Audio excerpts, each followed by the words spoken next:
Hi there, just Alex in sales at Green Diamond Equipment. Just wanted to take a sec, do a quick video on a couple ways to winterize your lawnmower, because we've pretty much come to the end of the cutting season and there's no doubt that winter is coming.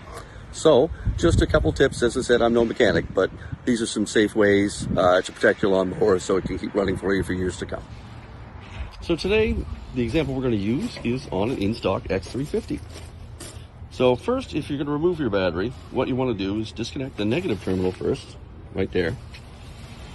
And then once the battery's taken out, you want to clean it with a cloth, maybe take a metal brush to the terminals, and then put it away to store. Not a bad idea is maybe once a month, think about putting a charge to it, and that will help your battery stay longer.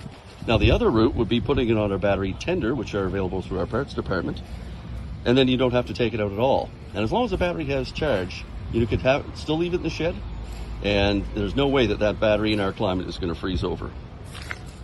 Next on the list is a proper cleanup. So you might want to disconnect your plug wire, which is located down there, and possibly just tape this side, spray the whole thing off, make sure it's nice and clean, you get all the grass and rotting debris that's just going to sit there and do nothing.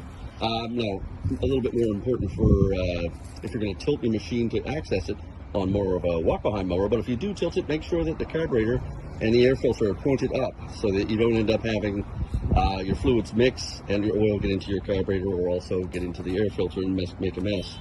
But the big thing is you got to get underneath this deck.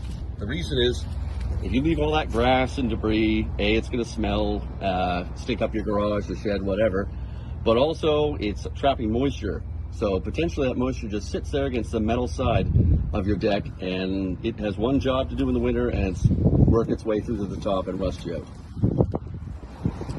Next on the list is putting in fuel stabilizer.